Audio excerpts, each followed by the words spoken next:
सबसे पहला हमारा सवाल है फाइंड द मिसिंग नंबर। हमें 3 नंबर दिए गए हैं और इसके सेंटर में एक नंबर मिसिंग है। हमने उसको फाइंड आउट करना है। पहला नंबर है 16, दूसरा है 24, थर्ड नंबर मिसिंग है और फोर्थ वन है 54। अब हमने 16 और 24 रेशो में और x हमने पुट किया जहां पर मिसिंग नंबर था और फिर रेशो 54। 16 को 54 के साथ मल्टीप्लाई किया इज इक्वल टू 24 को x के साथ। अब 24x और 16 को 54 के साथ, x को हमने एक साइड पे लिया, इक्वल का साइन लगाया क्योंकि x के साथ 24 मल्टीप्लाई हो रहा था। तो जब हम इक्वल की दूसरी साइड पर लेके आए 16 मल्टीप्लाई 54 की साइड पर, तो वो डिवाइड हो जाएगा। 16 को 54 के साथ डिवाइड किया तो 864 आया। उसको हमने 24 पर जो है वो डिवाइड कर दिया, तो हमारे पास आंसर जो है वो x की वैल्यू 36 आ गई। तो इस तरह हमारा जो मिसिंग नंबर था वो 36 है।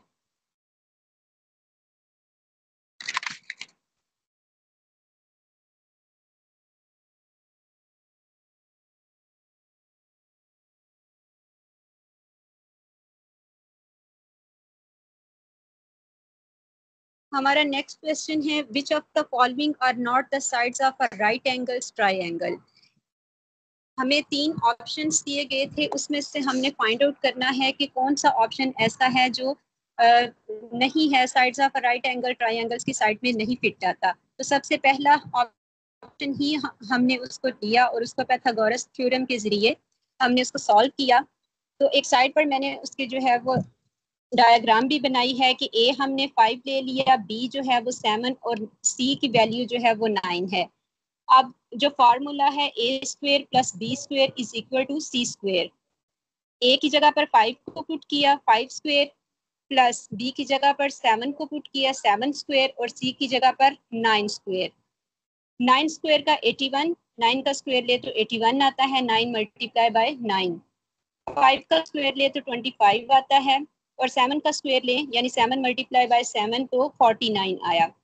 25 प्लस 49 74, जबकि 9 का स्क्वायर जब हमने लिया तो वो 81 आया। अब 81 इक्वल नहीं है 74 के, तो यही हमारा जो पहला नंबर था 9, 5 और 7 ये इक्वल नहीं है राइट एंगल ट्राइंगल की साइड्स। इससे नेक्स्ट क्वेश्चन था सॉल्व ब्रैकेट √2 -1 डिवाइडेड बाय √2 और इसका होल स्क्वायर। अब हम ये ब्रैकेट का साइन है तो इन सब का स्क्वायर हमने लेना है। √2 -1 का भी स्क्वायर और डिवाइडेड बाय √2 का स्क्वायर। अब हमने सेपरेट सेपरेट स्क्वायर ले लिया तो 2 स्क्वायर जो है वो √रूट के साथ कैंसिल हो जाएगा। 1 का स्क्वायर अगर ले तो वो 1 ही आता है और 2 का डिवाइडेड बाय √2 जो था वो भी स्क्वायर उसकी पावर के साथ कैंसिल हो जाएगा। तो 2 - 1 डिवाइडेड बाय 2, 2 में से 1 जो है वो माइनस हो जाएगा तो 1 रिमेनिंग रह जाएगा। 1 डिवाइडेड बाय 2 जो है वो हमारा आंसर आ जाएगा।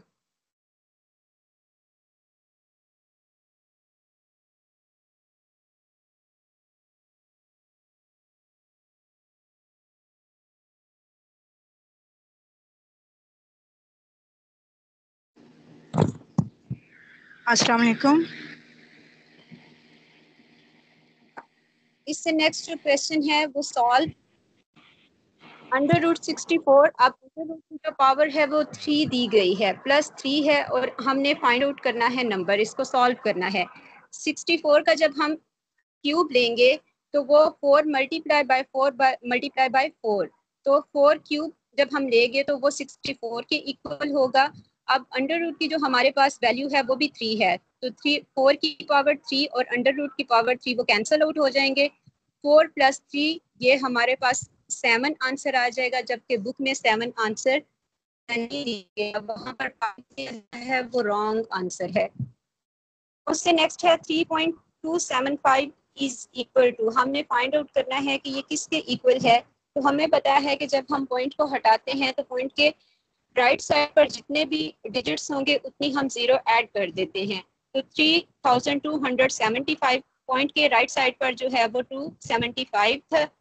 3 जो थे वो डिजिट्स थे, इसके अकॉर्डिंग हमने 3 जीरोस उसको डिवाइड कर दिया 3275 को 1000 के साथ तो 131/40 आ गया। इसको हमने मजीद डिवाइड किया तो हमारे पास 3 होल 11/40 आंसर सॉल्व हो चुका है। फाइंड द मिसिंग टर्म 16, 24 और मिसिंग जो नंबर था वो 36 है। नेक्स्ट क्वेश्चन है I work from 9 AM till 8 PM। अब यहाँ पर जो टिल का वर्ड यूज हुआ है वो पार्ट ऑफ स्पीच में क्या है, तो वो प्रेपोजिशन है, यानी लफ्जों को जो तोड़ने के लिए हर तरफ इस्तेमाल होते हैं, ये प्रेपोजिशन है। यहाँ पर 58 पे है change voice home did the rich help. आपने इसको पैसिव वॉइस में चेंज करना है। हमें पता है कि जब सेंटेंस में डिड इस्तेमाल हो तो पैसिव वॉइस में जब चेंज करते हैं तो वॉस या वर का इस्तेमाल होता है, plus third form of verb हम इस्तेमाल करते हैं। तो यहाँ पर option B whom the rich was helped, ये आंसर ठीक होगा। वॉज का इस्तेमाल उसके साथ हेल्प यानी थर्ड फॉर्म ऑफ वर्ब का इस्तेमाल हुआ। 59 change voice he is writing a book. इसको पैसिव वॉइस में आपने चेंज करना है। जब इज हेल्पिंग वर्ब यूज होगा तो पैसिव वॉइस में चेंज करने के लिए इसके साथ हम एडिशन करते हैं बीइंग की और plus third form of verb का इस्तेमाल करते हैं। तो आ बुक्स स्टार्ट पर आ जाएगा, इसके बाद आपने उसके अकॉर्डिंग हेल्पिंग वर्ब यूज करना है इज एम आर का।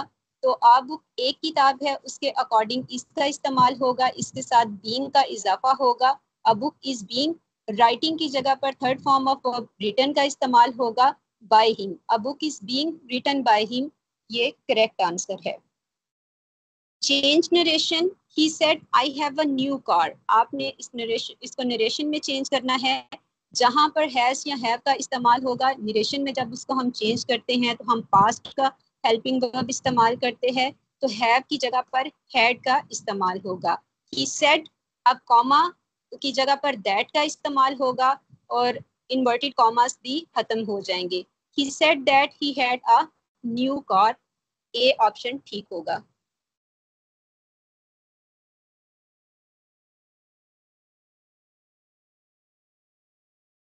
इससे नेक्स्ट क्वेश्चन था which of the following are not the sides of a right angle triangles. तो ये हम सॉल्व कर चुके हैं। A option 9 cm, 5 cm and 7 cm is not the right angles triangles. उससे नेक्स्ट भी मैथ्स का क्वेश्चन था, वो भी सॉल्व हो चुका है। 63 भी, 64 भी। 65 question, choose the correct meaning of the idiom. आपने करेक्ट मीनिंग फाइंड आउट करना है इस इडियम का, ज़र्बुल मिस्ल का। To add fuel to the fire, यानी जलती पर तेल का काम करना, चीजों को मजीद बिगाड़ना। तो C option make things worse, यानी चीजों को मजीद खराब करना, ये इस इडियम का राइट आंसर होगा। 66 पे है which of the following is not a page view. ये कंप्यूटर का क्वेश्चन है, तो इसका ए ऑप्शन जो है वो लैंडस्केप, ये पेज व्यू में नहीं आता, ए ऑप्शन ठीक होगा। 67 which Pakistani poet got Lenin prize award. तो ये हम सबको पता है कि फैज अहमद फैज को ये अवार्ड मिला था। 68 the antonym of ambiguous. Ambiguous का आपने मुतजाद बताना है। एम्बिगुअस होता है क्लियर ना होना, किसी चीज का वाजे ना होना, तो इसका मुतजाद जो है वो क्लैरिटी यानी वाजे होना। He dashed his work before my father arrived। आपने इसके अकॉर्डिंग हेल्पिंग वर्ब और प्लस फॉर्म ऑफ वर्ब का, एक्यूरेट फॉर्म ऑफ वर्ब का इस्तेमाल करना है। अब सेंटेंस को देखें तो बिफोर माय फादर अराइव्ड, ये पास्ट टेंस को शो कर रहा है कि जुमले का दूसरा हिस्सा पास्ट में है, तो इसके अकॉर्डिंग पहला हिस्सा भी पास्ट टेंस में होगा। तो he had finished his work before my father arrived, C option ठीक होगा। 70 पे है the another word for pros and cons. Pros और कॉन्स के लिए दूसरा आप मुतरादफ लफ्ज कौन सा इस्तेमाल करेंगे। प्रोस एंड कॉन्स का मतलब होता है फायदे या नुकसानात।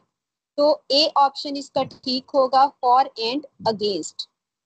71 पे है slow and steady wins the race, ये भी एक प्रोवर्ब है, बी ऑप्शन इसका ठीक होगा। 72 change narration he said that I might achieve my goals। आपने इसको नरेशन में चेंज करना है। he said that, अब पहले जब हमने एक सेंटेंस किया था वहां पर इन्वर्टेड कॉमास जो है वो लगे हुए थे, उनको रिमूव करके हमने नरेशन की थी। अब यहाँ पर निरेशन है, इसको आपने पहली फॉर्म में लेके आना है, तो यहाँ पर इन्वर्टेड कॉमास का इस्तेमाल होगा।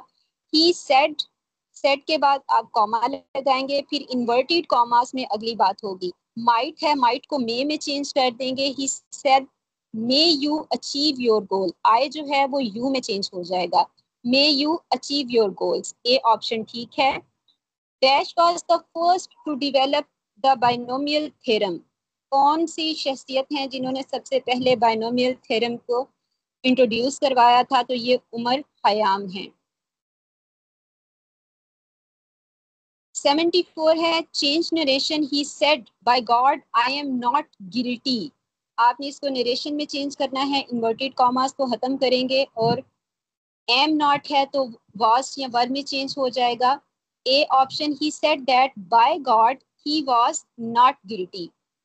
सेंटेंस में प्रेजेंट टेंस था, जब इसको नरेशन में चेंज करते हैं तो पास्ट टेंस में बात को करते हैं, तो ही said that bye God he was not guilty. 75 पे है, who is the current chief of air staff, अब मौजूदा जो चीफ ऑफ एयर स्टाफ हैं पाकिस्तान के वो ज़हीर अहमद बाबर हैं।